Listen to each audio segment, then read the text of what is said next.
saudara, ya kita akan melihat mengenai kitab Hosea. Nah, kalau kita melihat di dalam penanggalannya, maka Hosea itu dikatakan di dalam pasal 1 ayat 1, dikatakan firman Tuhan yang datang kepada Hosea bin Beeri pada zaman Usia, Yotam, Ahaz, dan Hizkia raja-raja Yehuda, dan pada zaman Yerobiam bin Yoas raja Israel. Nah, kalau diberitahukan mengenai raja-raja ini ya kita jadi kira-kira bisa tahu tuh kapan kemudian kitab ini diberikan. Nah, next kita melihat penanggalan. Jadi Hosea kira-kira memulai pelayanan sekitar tahun 760 sampai 755 itu permulaannya, sampai sekitar 715 sebelum Masehi. Hosea melayani di kerajaan utara dan selatan, dan itu bisa terlihat ya, betapa nama-nama raja-raja selatan dan utara itu juga dituliskan. Tetapi memang pernyataan kerasnya terutama pada kerajaan utara, karena kerajaan utara yang memang sudah mendekati kehancurannya. Kerajaan utara itu nanti saudara ya dihancurkan oleh Asyur tahun 722 sebelum Masehi. Namun sebelum menuju kehancuran, kerajaan utara sempat mengalami zaman kejayaan pada zaman Yerobiam II. Dan di sini dikatakan ya zaman Yerobiam bin Yoas, yaitu Yerobiam kedua tersebut. Di mana dikatakan bahkan ada ahli yang mengatakan bahwa secara ekonomi keadaan Yerobiam II itu kira-kira hanya kalah kepada zaman Salomo. Tentu saja zaman Salomo adalah zaman keemasan Israel. Walaupun tidak di dalam seluruh pemerintahan Yerobiam ya. Dan juga ada kekuatan militer sehingga ada tanah-tanah yang tadinya sudah diambil oleh bangsa-bangsa lain, Yerobiam bisa berhasil atau merebut kembali sebagian dari tanah tersebut. Next, kita kemudian melihat struktur secara umum mengenai kitab Hosea. Jadi pertama adalah pernikahan Hosea dan kepentingannya bagi Israel, pasal 1-3. Kemudian Israel yang tidak setia dan Allah yang setia, pasal 4-14, bisa dibagi menjadi 3 bagian, saudara bisa melihat sendiri. Dan kalau kita melihat bahwa di dalam 3 bagian ini, setiap perkara dimulai dengan kecaman.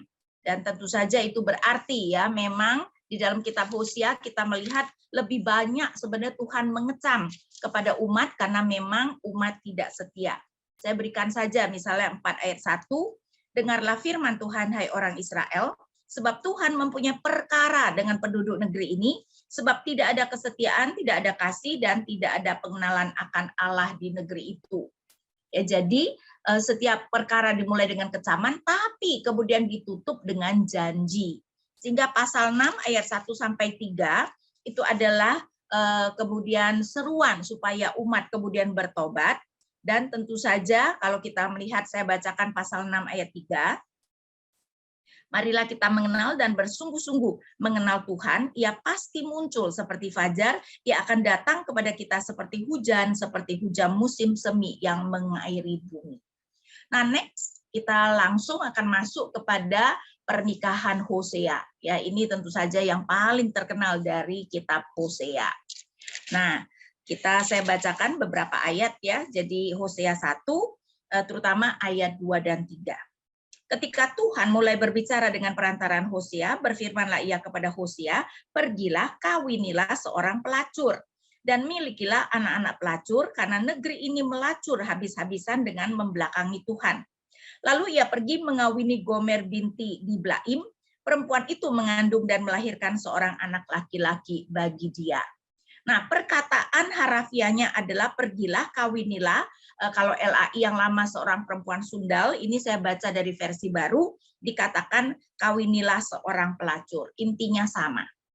Dan pertanyaan yang sering ditanyakan adalah apakah pernikahan ini simbolik atau literal?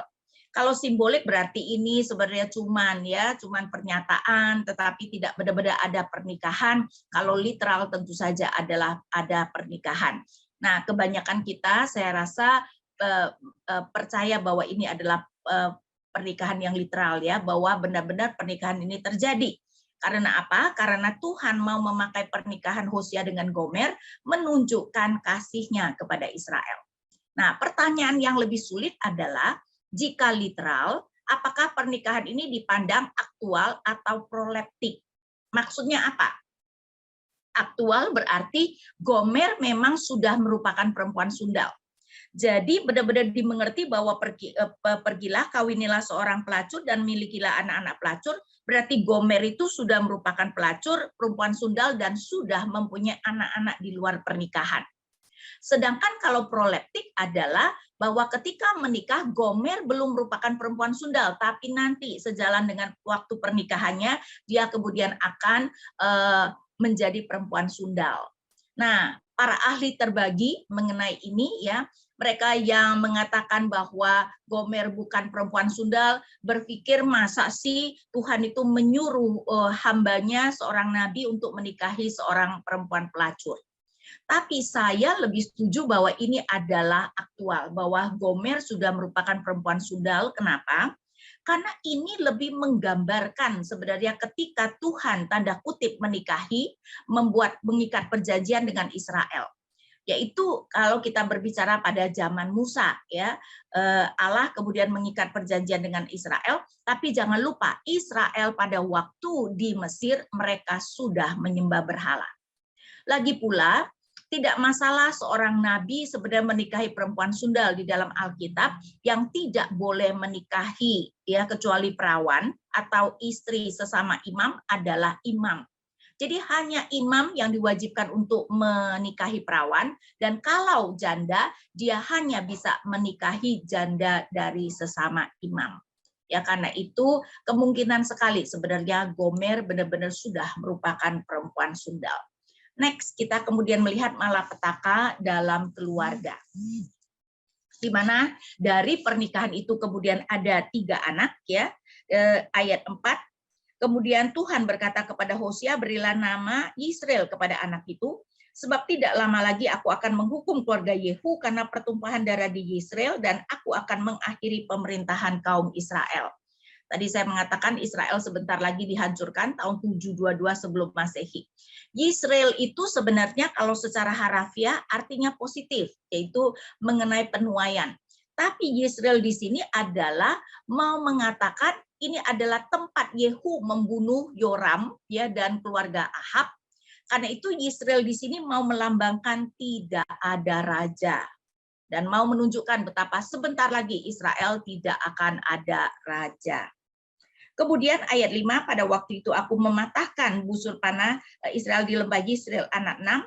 Perempuan itu mengandung lagi dan melahirkan seorang anak perempuan. Berfirmanlah Tuhan kepada Hosea, berilah nama Lo-ruhama kepada anak itu, sebab aku tidak akan lagi menyayangi kaum Israel dan sama sekali tidak akan mengampuni mereka.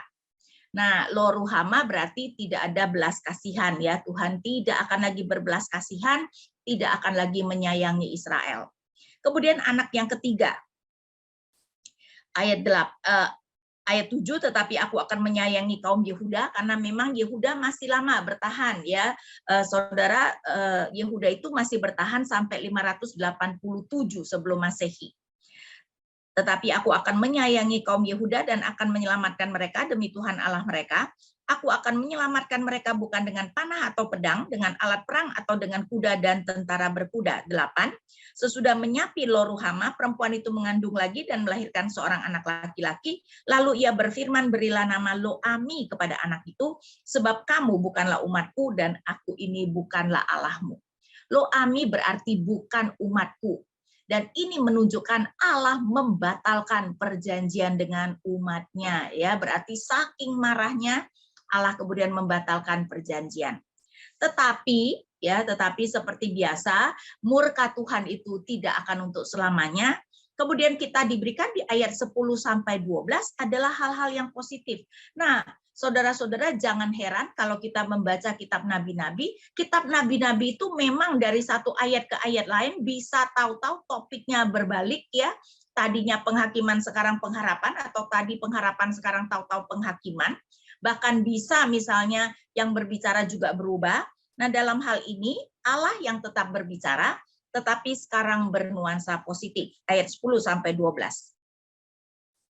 Tetapi kelak jumlah orang Israel akan seperti pasir laut yang tidak dapat ditakar dan tidak dapat dihitung. Di tempat mana dikatakan kepada mereka, kamu bukanlah umatku, di situ akan dikatakan kepada mereka, anak-anak dari Allah yang hidup. Orang Yehuda dan orang Israel akan berkumpul bersama dan mengangkat satu pemimpin bagi mereka. Mereka akan menduduki negeri ini, sungguh betapa besar hari Yisrael itu. Ingat ya, tadi saya mengatakan Yisrael sebenarnya artinya musim penuaian. Jadi itu adalah sesuatu yang positif. Katakanlah kepada saudara-saudaramu laki-laki Ami dan kepada saudara-saudaramu perempuan Ruhama. Jadi anugerah yang tetap diberikan, Israel dan Yehuda akan bersatu dan Israel akan kembali menjadi umat Tuhan. Next, kemudian kita melihat, nah apa yang terjadi adalah pernikahan itu tadi digambarkan ya sebagai pernikahan yang tidak baik, apalagi kemudian Gomer menyeleweng, tapi ternyata Tuhan kemudian akan menyelamatkan pernikahan ini.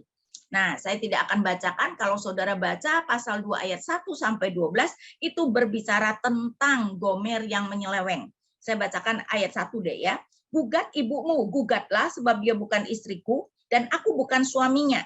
Hendaklah ia singkirkan tanda pelacur dari mukanya dan perzinahan dari antara buah dadanya dan seterusnya.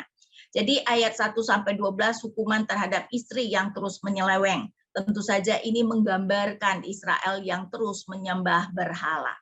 Nah, seharusnya istri yang terus menyeleweng, kita bisa bayangkan ya, suami mana saja pasti akan menceraikan. Mungkin kalau istri menyeleweng sekali, bertobat ya, dan tidak lagi menyeleweng, walaupun sulit, ada suami yang mengampuni. Tapi ini digambarkan istri yang terus menyeleweng. Nah, anehnya, kenapa pernikahan ini bisa diselamatkan? Karena Allah yang akan merayu Israel untuk kembali. Ayat 13 dan 14. Sebab itu sesungguhnya aku akan membujuk dia. Nah, kata yang diterjemahkan membujuk dia itu sebenarnya menggambarkan aku akan merayu Tuhan. Dan ini sebenarnya merupakan sesuatu yang tidak masuk akal, karena kalau saya bacakan dari ayat 12, saudara-saudara ya, perhatikan dari ayat 12 ke ayat 13, logikanya itu nggak nyambung. Kan itu saya baca ayat 12. Aku akan menghukumnya karena hari-hari pemujaannya kepada para Baal, tatkala ia membakar kurban bagi mereka dan berhias dengan anting-antingnya serta kalungnya. Ia mengikuti para kekasihnya dan melupakan aku, demikianlah firman Tuhan. Sebab itu. Nah, kita berpikir karena Tuhan berkata dia mengikuti para kekasihnya dan melupakan aku, sebab itu aku akan menghukum. Tapi ayat 13 adalah sebab itu sesungguhnya aku akan membujuk dia, merayu dia, dan membawa dia ke padang gurun, lalu berbicara memikat hatinya. Dari sana akan kuberikan kebun anggurnya kepadanya dan kubuat lembah Akor menjadi pintu pengharapan. Saudara, lembah Akor adalah tempat di mana akan dihukum, jadi tempat penghakiman, tapi sekarang menjadi pintu pengharapan. Di sanalah dia akan merelakan diri seperti masa mudanya, seperti pada waktu dia berangkat keluar dari tanah Mesir. Dan ini menunjukkan kenapa pernikahan ini bisa diselamatkan, karena Tuhan yang memberikan anugerah yang tidak masuk akal. Dan kemudian Tuhan merayu Israel untuk kembali. Karena itu kemudian digambarkan ayat 15 sampai 22 di mana umat kemudian akan bertobat. Next.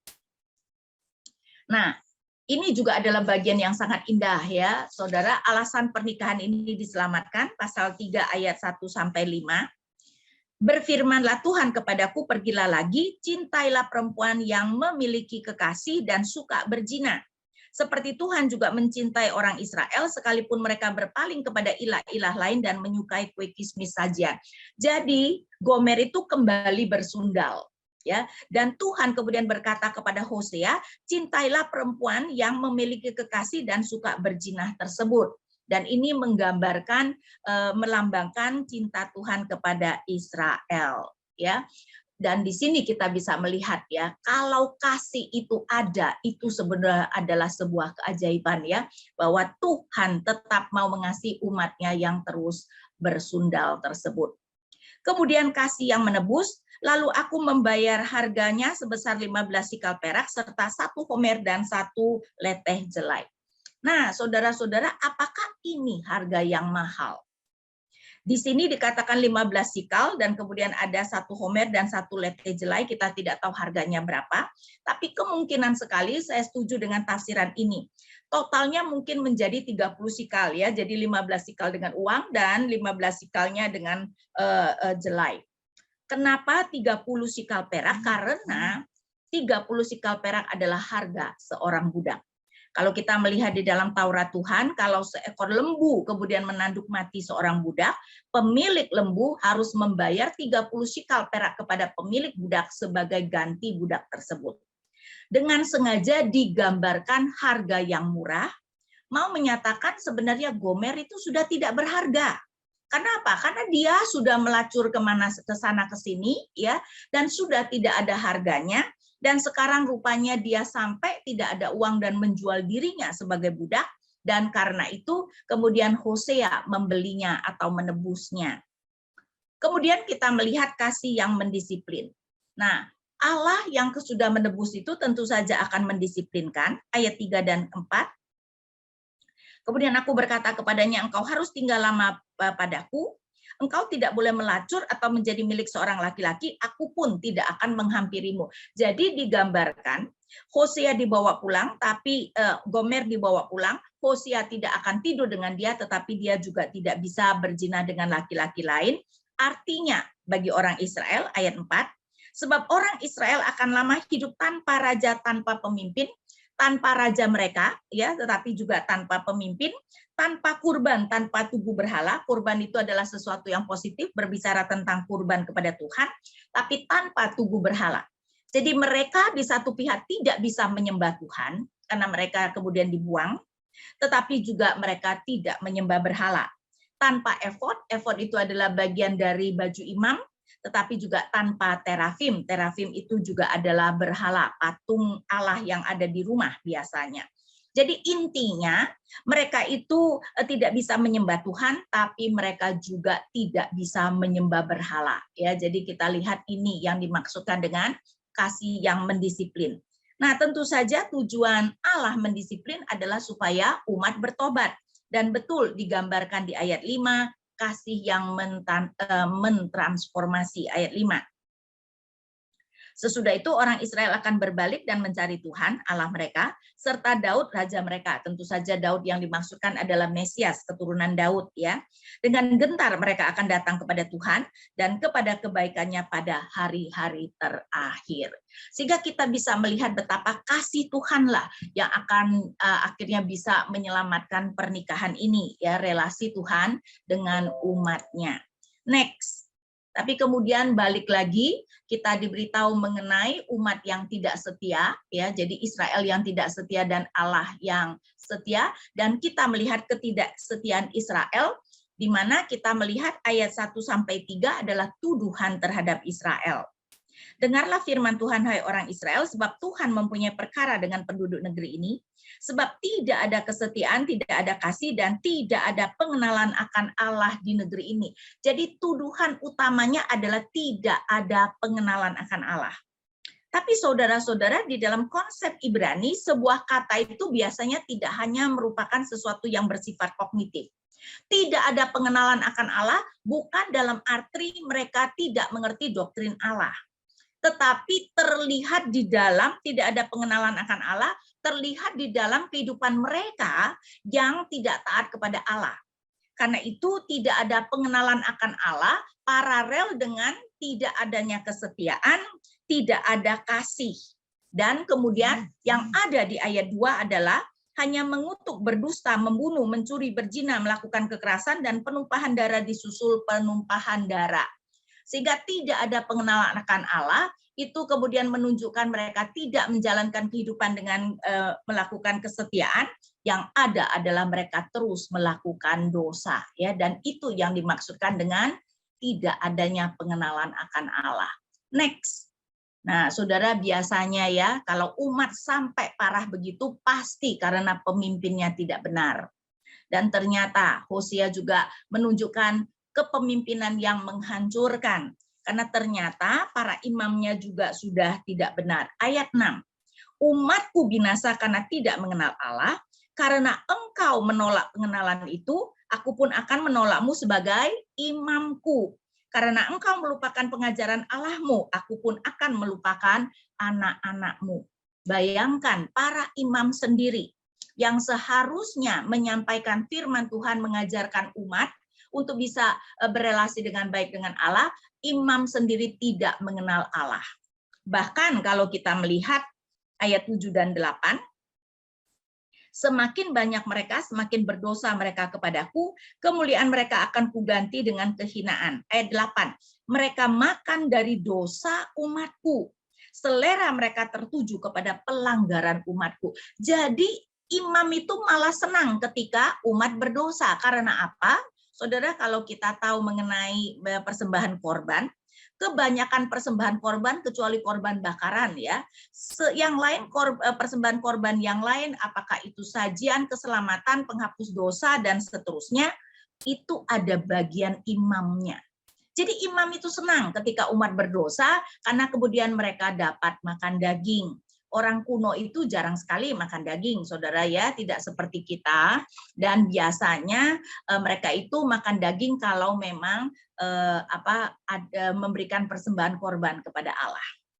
Kemudian digambarkan belenggu yang mencengkram, terutama ternyata mereka terus-menerus berada di dalam perzinahan. Ayat 12.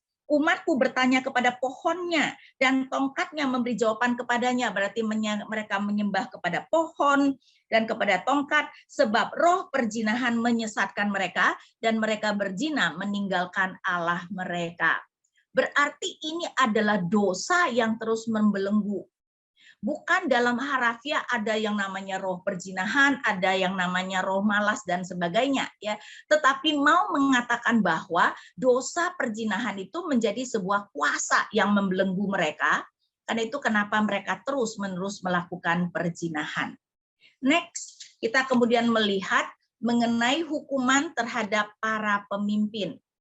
Ya, di mana sekarang ditujukan pada para imam kaum Israel dan keluarga raja. Ayat 1.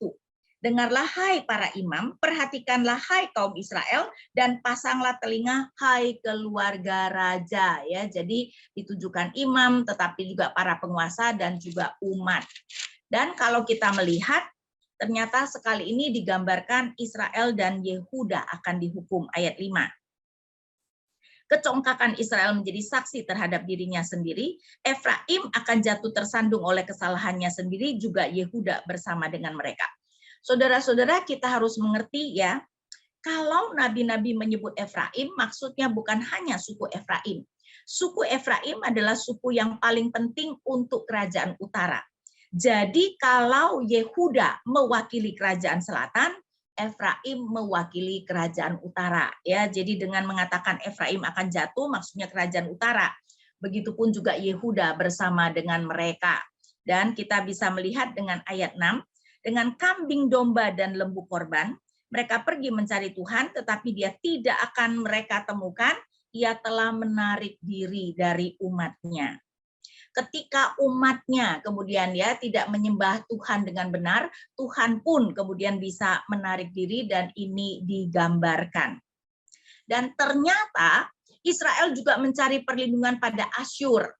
Namun Tuhan kemudian akan menikam mereka karena Tuhan tentu saja murka. Kan itu saya bacakan ayat 13 dan 14. Ketika Efraim melihat penyakitnya, dan Yehuda melihat boroknya, pergilah Efraim ke Asyur. Berarti suku utara atau kerajaan utara meminta bantuan ke Asyur. Dan mengutus orang kepada Raja Agung, tetapi ia pun tidak dapat menyembuhkan kamu dan melenyapkan borok itu daripadamu. Ya, Tuhan akan menjadi singa yang menerkam dan Asyur tidak dapat menolong umatnya. Ayat 14. Sebab aku ini seperti singa bagi Efraim dan seperti singa muda bagi keluarga Yehuda, bagi kaum Yehuda, aku sendiri akan menerkam lalu pergi, aku akan membawa lari dan tidak ada yang melepaskan. Saudara, gambaran singa menerkam tentu saja itu menunjukkan sesuatu yang fatal ya. Kebanyakan kalau singa menerkam orang akan mati, berarti Tuhan kemudian akan memberikan hukuman yang sangat berat baik kepada kerajaan utara maupun kerajaan selatan. Next. Tapi kemudian kita melihat apa yang terjadi, digambarkan bahwa remnan nanti akan bertobat ya. Jadi di dalam pasal 1 sampai pasal 6 ayat 1 sampai 3 digambarkan remnan akan bertobat mencari Tuhan. Nah, LAI memberi judul pertobatan Israel yang sekejap saja, yang menunjukkan itu adalah pertobatan semu. Dan memang ada dua pandangan saudara mengenai pasal 6 ayat 1 sampai 3, apakah itu cuman pertobatan semu atau itu pertobatan sejati. Saya lebih memilih melihat bahwa ini adalah pertobatan sejati, walaupun LAI sepertinya mau menggambarkan itu adalah pertobatan semu. By the way, saudara-saudara ya, di dalam Alkitab kita, kalau ada bold seperti ya pertobatan Israel yang sekejap saja, itu adalah judul-judul yang diberikan oleh penterjemah Alkitab. Itu tidak asli dari sananya. Dan sering sekali sebenarnya itu menggambarkan sesuatu yang benar ya, tetapi kadang-kadang tentu saja bisa saja ada hal-hal yang mungkin kita tidak setuju. Nah, di sini digambarkan remnant akan bertobat, karena saya bacakan dulu 5 ayat 15. Aku akan pergi kembali ke tempatku sampai mereka mengaku bersalah dan mencari wajahku. Dalam kesesakan mereka akan merindukan aku. Marilah kita berbalik kepada Tuhan. Jadi ini adalah Tuhan berkata ya, dia marah dan dia akan pergi dan dia akan menunggu sampai kemudian umatnya bertobat. Jadi kita melihat bahwa Tuhan memberikan kesempatan kepada umat untuk bertobat dan umat akan berbalik kepada Tuhan. Ayat 6 pasal 6 ayat 1, marilah kita berbalik kepada Tuhan sebab dia telah menerkam tetapi akan menyembuhkan kita, dia telah memukul tetapi akan membalut kita. Ingat tadi ya di dalam pasal 5 ayat 14 dikatakan Tuhan itu seperti singa yang menerkam umatnya. Dan sekarang umat mengerti, walaupun Tuhan yang menerkam, tidak ada yang bisa menyembuhkan kecuali datang kepada Tuhan yang menerkam. Dan saya rasa ini adalah sesuatu yang sangat penting yang kita perlu pelajari, saudara-saudara ya. Ketika Tuhan menghukum kita, satu-satunya jalan kita bisa dipulihkan adalah datang kepada Tuhan yang menghukum kita. Meminta ampun, menyatakan pertobatan kita, dan meminta supaya Tuhan yang memulihkan kita. Ayat 2, ia akan menghidupkan kita sesudah 2 hari, pada hari ketiga ia akan membangkitkan kita, dan kita akan hidup di hadapannya. Ya, jadi kita melihat bahwa, tadi saya belum selesai ayat 1 ya, marilah kita berbalik kepada Tuhan sebab dia telah menerkam tetapi akan menyembuhkan kita, dia telah memukul tetapi akan membalut kita. Nah, kalau di dalam pasal 5 ayat 14 dikatakan tadi singa menerkam, ya, singa menerkam tentu saja bukan merupakan sesuatu yang mudah disembuhkan. Sehingga ada yang menafsirkan pasal 6 ayat 2, ia akan menghidupkan kita sesudah 2 hari, pada hari ketiga dia akan membangkitkan kita, seakan-akan berbicara tentang umat yang sudah mati diterkam singa, dan Tuhan membangkitkan. Ya, sehingga di sini kelihatannya berbicara tentang umat percaya itu akan dihidupkan kembali.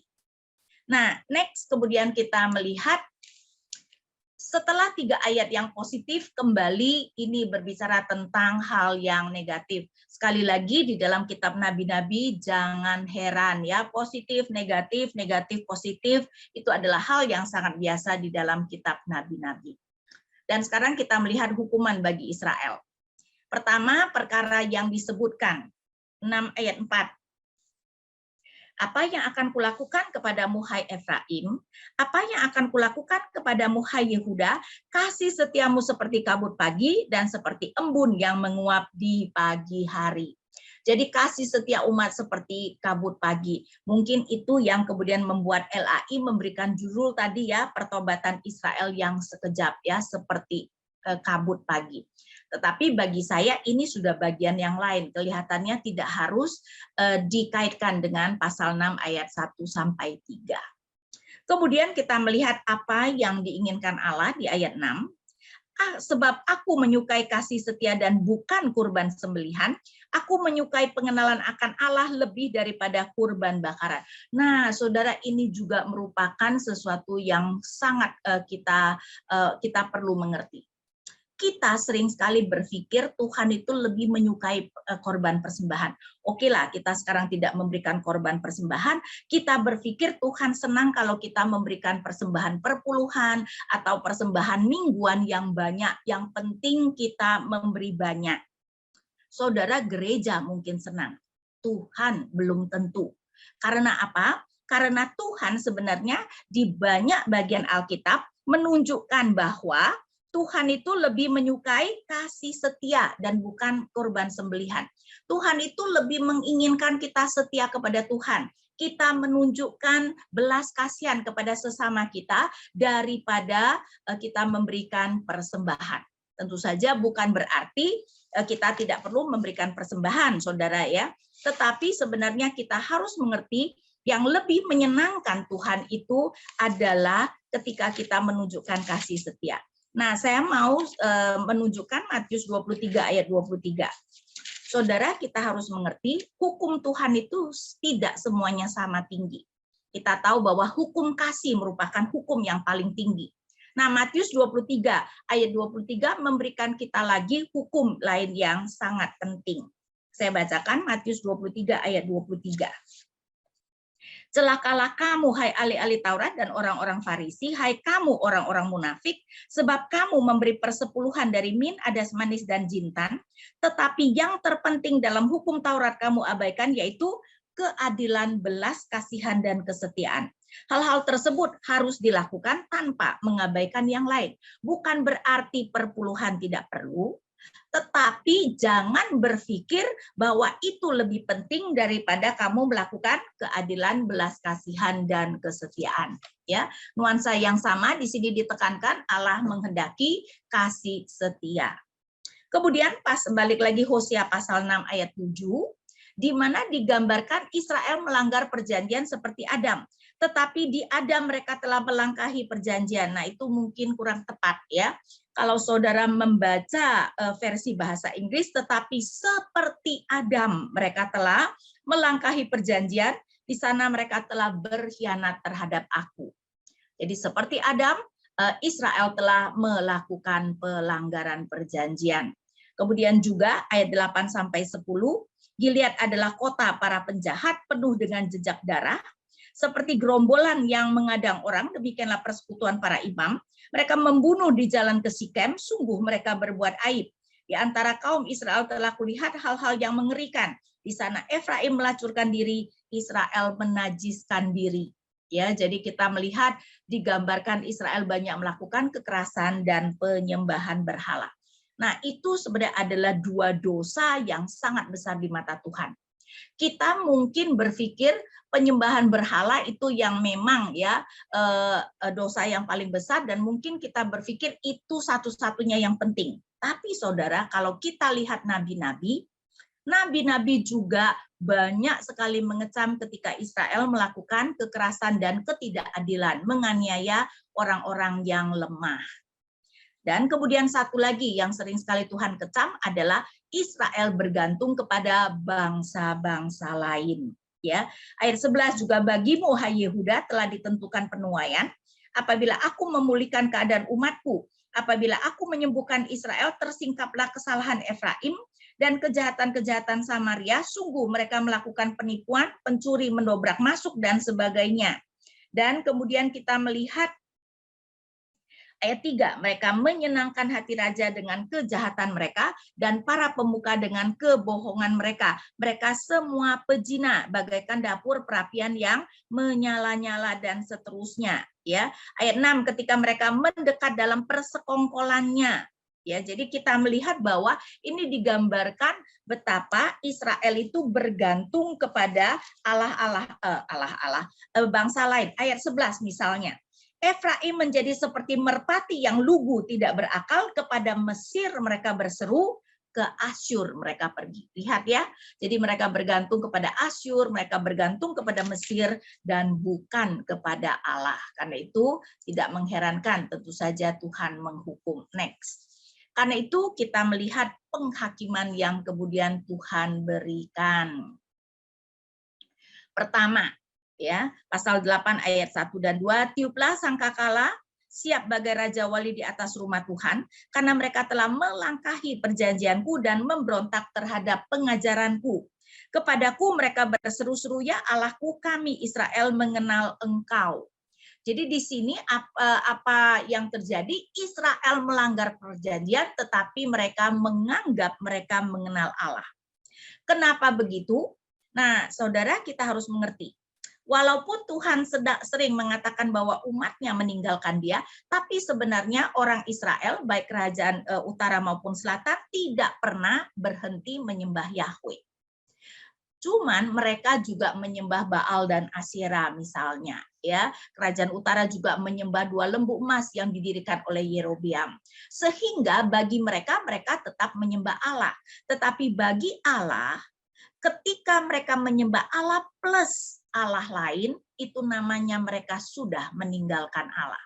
Kan itu tidak mengherankan ketika Israel melakukan sinkretisme, mereka berpikir bahwa mereka oke, bahwa kehidupan agamaan mereka bagus karena mereka tetap menyembah Allah, tapi tentu saja ya bagi Allah itu bukan ibadah ketika mereka juga menyembah berhala. Dan memang ditekankan penyembahan lembu emas itu terutama adalah Israel Utara. Pasal 8 ayat 5 dan 6, aku menolak anak lembumu, hai Samaria, murkaku menjadi menyala-nyala terhadap mereka, sampai berapa lama mereka tidak dapat disucikan. Sesungguhnya berhala-berhala itu dari Israel dibuat oleh tukang dan ia bukan Allah, sungguh akan menjadi serpihan anak lembu Samaria itu. Saudara, kalau kita lihat pada masa Yerobeam, ya, saya berikan itu ayat-ayatnya.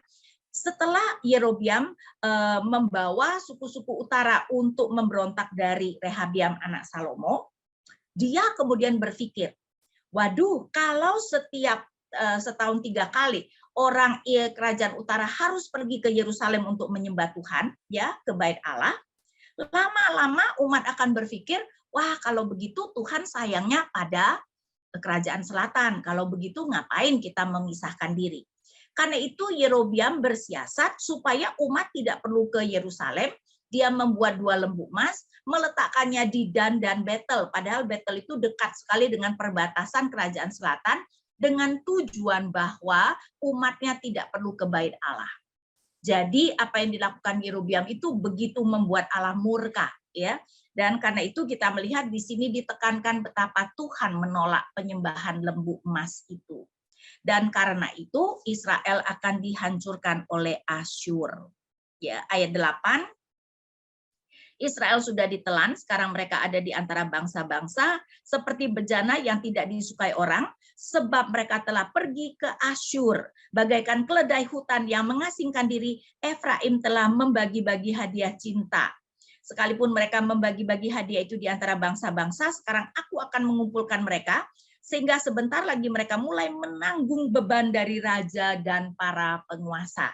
Ya, jadi menggambarkan Israel akan dihancurkan oleh Asyur, dan Israel akan dibuang dan tidak akan memberikan korban kepada Tuhan, pasal 9. Dan di sini dikatakan, ayat 1, janganlah bersukacita hai Israel, janganlah bersorak-sorai seperti bangsa-bangsa, sebab engkau telah berzina dengan meninggalkan Allahmu, engkau mencintai upah pelacur di setiap tempat pengirikan gandum, dan seterusnya. Ayat 3, mereka tidak akan tetap tinggal di tanah Tuhan. Berarti Tuhan akan memuntahkan mereka. Efraim harus kembali ke Mesir, dan di Asyur mereka akan menyantap makanan najis. Ya, berarti Tuhan akan membuang mereka, dan mereka tentu saja tidak bisa mempersembahkan korban kepada Tuhan. Dan kita melihat bahwa digambarkan betapa Israel akan dihukum karena mereka tidak mendengarkan Allah dan nabinya. Nah, ayat 7, sudah datang hari-hari penghukuman, sudah datang hari-hari pembalasan, hendaklah Israel menyadarinya. Nabinya adalah orang bodoh, orang yang penuh roh adalah orang gila. Justru karena besarnya kesalahanmu dan hebatnya permusuhanmu, Efraim umat Allahmu sedang mengintai nabi, jerat perangkap burung ada di sepanjang jalannya, permusuhan ada di rumah Allahnya. Ya, jadi mereka tidak mendengarkan Allah dan nabi-nabinya, dan untuk itu mereka akan dihukum. Next, kita kemudian melihat buah kefasikan. Pasal 10, Israel adalah pokok anggur yang tumbuh subur yang menghasilkan buah, makin banyak buahnya, makin banyak mesbah dibuatnya. Kedengarannya baik, tapi maksudnya mesbah untuk menyembah berhala. Kan itu makin banyak tanahnya, makin dibuatnya tugu-tugu berhala. Ayat 2, hati mereka licik, sekarang mereka harus menanggung akibatnya. Mesbah-mesbah mereka akan dihancurkannya, tugu-tugu berhala mereka akan diruntuhkannya. Saudara, ya ini ironis sekali, semakin Israel kaya, semakin banyak mereka menyembah berhala. Ingat ya, tadi saya mengatakan zaman Yerobeam II ada masa di mana ekonomi mereka itu sangat baik, tetapi rupanya semakin makmur, semakin Israel menyembah berhala. Tapi itu juga harus menjadi peringatan bagi kita, bukan? Sering sekali ketika Tuhan memberkati kita, bukannya kita tambah mempunyai waktu untuk Tuhan, kita sibuk mencari uang, dan akhirnya kita malahan tidak ada waktu untuk Tuhan. Ya. Ayat 4, mereka juga penuh dengan kebohongan, mereka membual, bersumpah palsu dalam mengikat perjanjian. Hukum tumbuh liar seperti tanaman beracun, bayangkan ya. Dan karena itu tidak mengherankan Samaria akan dihancurkan. Ayat 7. Samaria akan dihancurkan, rajanya seperti sepotong ranting yang terapung di air. Tempat-tempat pemujaan awen yang menjadi dosa Israel akan dimusnahkan. Dan kita melihat kerajaan utara akan dimusnahkan karena kefasikan mereka. Dari ayat 13. Kamu telah membajak kefasikan, menuai kecurangan, memakan buah kebohongan, karena engkau mengandalkan jalanmu sendiri, banyaknya pejuangmu, maka kegaduhan perang akan timbul melawan bangsamu. Tapi kemudian ya kita melihat bahwa kita masuk ke dalam pasal 11, ini kembali adalah pasal yang menunjukkan kasih Tuhan. Walaupun tentu saja kasih Tuhan bukanlah kasih yang memanjakan. Next ya. Karena itu kita melihat sekarang kasih dalam penghakiman.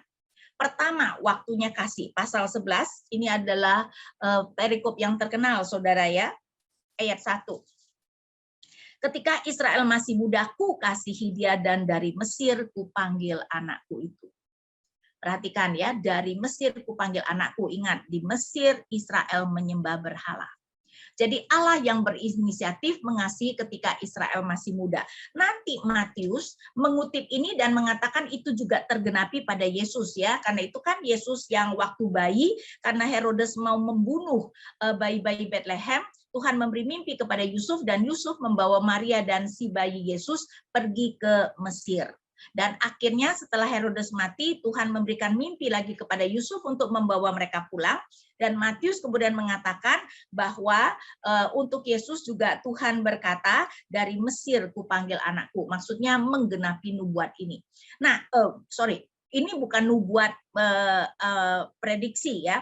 Ini adalah Hosea menggambarkan apa yang sudah Tuhan lakukan ketika dia membawa Israel keluar dari Mesir. Kenapa dikatakan Yesus menggenapi?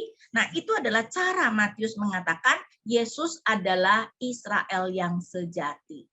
Israel, bangsa Israel itu tidak taat kepada Tuhan, Yesus sebagai Israel sejati nanti menunjukkan ketaatannya kepada dia. Nah, jadi di sini Matius mau mengatakan sama seperti Tuhan dulu memanggil Israel keluar dari Mesir, Tuhan juga memanggil Yesus yang adalah Israel yang sejati keluar dari Mesir. Tapi di sini kembali lagi kepada konteksnya, ini adalah waktunya kasih, dan lihat Allah yang berinisiatif mengasihi ketika Israel masih muda, ketika Israel sebenarnya sudah menyembah berhala. Dan kemudian tragedi kasih. Sayangnya, walaupun ya Allah sudah memberikan anugerah yang begitu luar biasa, ayat 2, semakin dipanggil, semakin mereka mengikuti jalan mereka sendiri. Mereka mempersembahkan kurban kepada para Baal dan membakar kurban untuk patung-patung. Padahal akulah yang mengajar Efraim berjalan dan mengangkat mereka di tanganku. Kita lihat ya, digambarkan keintiman Allah dengan umatnya seperti seorang ayah yang mengajar anaknya berjalan. Tetapi mereka tidak menyadari bahwa aku menyembuhkan mereka. Aku menarik dengan tali mereka dengan tali kemanusiaan, dengan ikatan kasih. Bagi mereka aku seperti orang yang mengangkat kuk dari tulang rahang mereka, aku membungkuk untuk memberi mereka makan. Ayat 4 mungkin menggambarkan seperti seorang petani yang merawat tumbuhannya dan juga mencabut ilalang ya. Intinya mau mengatakan bahwa Tuhan menunjukkan kasih-Nya dengan begitu intim, tapi umatnya kemudian meninggalkan dia. Karena itu tentu saja kasih Allah itu bukan kasih yang memanjakan. tetapi kasih yang menghajar, tujuannya tentu saja supaya umat bertobat. Karena itu kita melihat hajaran kasih ayat 5-7. Bukankah mereka harus kembali ke tanah Mesir, biarlah Asyur menjadi raja mereka, sebab mereka menolak untuk bertobat. Ya, jadi mau digambarkan seperti dulu di Mesir mereka akan diperbudak, tapi sekali ini mereka akan diperbudak oleh Asyur. Pedang akan mengamuk di kota-kota mereka, memusnahkan palang-palang pintu mereka, dan akan memakan mereka akibat rancangan-rancangan mereka. Umatku bersikeras membelakangi aku. Mereka memanggil kepada Baal dan berhenti meninggikan namaku. Ya, karena itu Tuhan kemudian memberikan mereka kepada Asyur. Tapi, saudara, nah ini merupakan bagian yang sebenarnya sangat menyentuh ayat 8 dan 9. Apakah Tuhan senang ketika dia harus menghukum umatnya? Kita lihat ayat 8 dan 9. Bagaimana mungkin aku mengabaikan engkau, hai Efraim, menyerahkan engkau, hai Israel? Bagaimana mungkin aku mengabaikan engkau seperti Adma, membuat engkau seperti Zeboim? Saudara, Adma dan Zeboim itu seperti Sodom dan Gomora, Tuhan hancurkan habis. Tapi Tuhan di sini mengatakan mana mungkin aku itu melakukan seperti kepada Adma dan Zeboim. Hatiku berbalik dalam diriku dan belas kasihanku serentak bangkit. Jadi ketika Allah menghukum umatnya, hati Tuhan sendiri digambarkan berbalik di dalam dirinya. Berarti hati Tuhan langsung timbul belas kasihan. Dan karena itu Tuhan berkata ayat 9, aku tidak akan melampiaskan murkaku yang bernyala-nyala, tidak akan lagi membinasakan Efraim. Sebab aku ini Allah dan bukan manusia, yang kudus di tengah-tengahmu, dan aku tidak datang dalam murka. Tentu saja bukan berarti nanti umat tidak dihukum ya, tetapi bahwa Tuhan tidak akan menghabiskan Efraim atau kerajaan utara. Dan tentu saja hukuman Tuhan selalu dengan bertujuan supaya umat bertobat, dan itu digambarkan hasilnya, digambarkan di ayat 10 dan 11. Mereka akan mengikuti Tuhan, ia akan mengaum seperti singa, sungguh ia akan mengaum, anak-anaknya akan datang dengan gemetar dari barat. Dengan gemetar datang seperti burung dari Mesir dan seperti merpati dari tanah Asyur, lalu aku akan menempatkan mereka lagi di rumah-rumah mereka, demikianlah firman Tuhan ya. Jadi digambarkan Allah seperti singa yang kemudian membawa pulang anak-anaknya. Nah, saudara-saudara hati-hati ya. Gambaran yang ada di dalam Alkitab seperti Allah seperti singa, itu konteks yang menentukan apakah itu positif atau negatif. Tadi di pasal 5, Allah itu adalah singa yang menerkam. Di sini positif, Allah adalah singa yang mengaum, yang kemudian mengumpulkan anak-anaknya ya. Jadi jangan berpikir hanya karena gambaran yang sama singa berarti artinya pasti satu, tidak ya. Jadi di sini kita melihat pasal 11 ya, berbicara tentang kitab kasih ya, kasih Tuhan. Nah, bagian terakhir kita melihat penghakiman dan pengharapan. Di mana next kita melihat bahwa Tuhan akan menghukum Israel tetapi juga Yehuda. 12 ayat 1. Aku dikepung oleh Efraim dengan kebohongan, oleh kaum Israel dengan tipu daya. Yehuda pun menghilang dari dekat Allah, dari dekat yang Maha Kudus yang setia. Jadi menggambarkan betapa Tuhan kemudian akan menghukum. Ayat 3. Tuhan berperkara dengan Yehuda. Dia akan menghukum Yakub sesuai dengan tingkah lakunya dan akan mengganjarnya sesuai dengan perbuatan-perbuatannya. Ya, saudara bisa baca sendiri menggambarkan betapa Tuhan itu menghukum. Tapi walaupun Tuhan menghukum, tentu saja Tuhan tidak membiarkan begitu saja. Karena itu kembali diberikan panggilan untuk pertobatan. Pasal 14 dari ayat 2. Kembalilah hai Israel kepada Tuhan Allahmu, sebab engkau telah tersandung karena kesalahanmu. Bawalah sertamu kata-kata ini dan kembalilah kepada Tuhan. Katakanlah kepadanya, ampunilah segala kesalahan dan terimalah yang baik. Sebagai ganti lembu kami akan mempersembahkan pengakuan kami.